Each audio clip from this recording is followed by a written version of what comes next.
বৈষম্য বিরোধী ছাত্র আন্দোলনে অসহযোগ কর্মসূচি ঘিরে সারা দেশে সংঘাত সংঘর্ষ গুলি পাল্টাপাল্টি ধাওয়া অন্তত ৯৮ জন নিহত হয়েছেন, তাদের মধ্যে ১৪ জন পুলিশ সদস্য।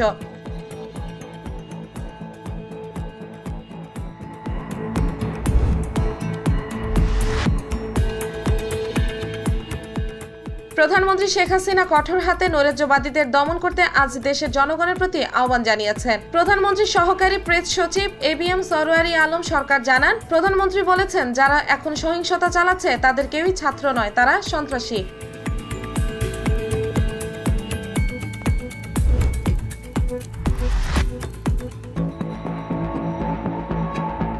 সরকারের জারি করা কারফিউতে বাংলাদেশ সেনাবাহিনী সংবিধান ও আইনের আলোকে দায়িত্ব পালন করবে। আন্তঃবাহিনী জনসংযোগ পরিদপ্তরের এক বিজ্ঞপ্তিতে একথা বলা হয়। জনগণের জানমাল ও রাষ্ট্রের গুরুত্বপূর্ণ স্থাপনার নিরাপত্তা নিশ্চিতে এই সিদ্ধান্ত গ্রহণ করা হয়।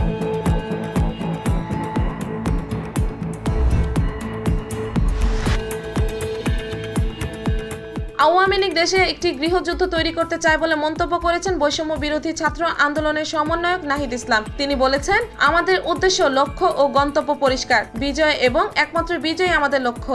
আমরা এই খুনি ফ্যাসিস্ট সরকারের বিচার নিশ্চিত করব এই বাংলার মাটিতে।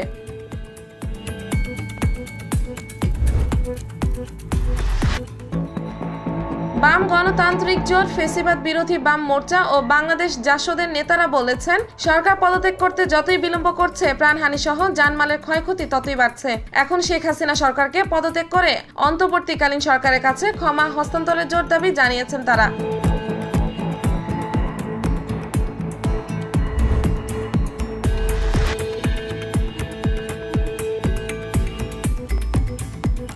ধৈর্য শেষ সীমায় আওয়ামী লীগ পৌঁছে গেছে মন্তব্য করেছেন জাহাঙ্গীর কবির নানক। তিনি বলেছেন, ধৈর্য ধরা মানে দুর্বলতা নয়। বিএনপি জামাত জনগোষ্ঠী যে অরাজকতা করছে তা প্রতিহত করতে হবে, এজন্য দেশবাসীর প্রতি আহ্বান জানিয়েছেন তিনি।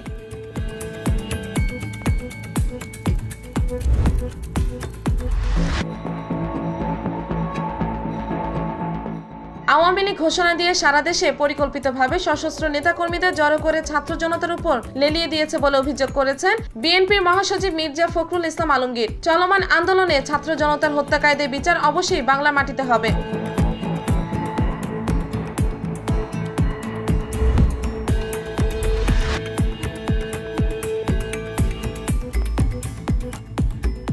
সরকার আলাপ আলোচনার মাধ্যমে অদ্ভুত পরিস্থিতির শান্তিপূর্ণ সমাধান করতে চায় বলে জানিয়েছে তথ্য ও সম্প্রচার প্রতিমন্ত্রী মোহাম্মদ আলী আরাফাত। তিনি বলেন, অশান্তি সৃষ্টি করা হলে তা শক্ত হাতে দমন করা হবে, আইনের প্রয়োগ করা হবে।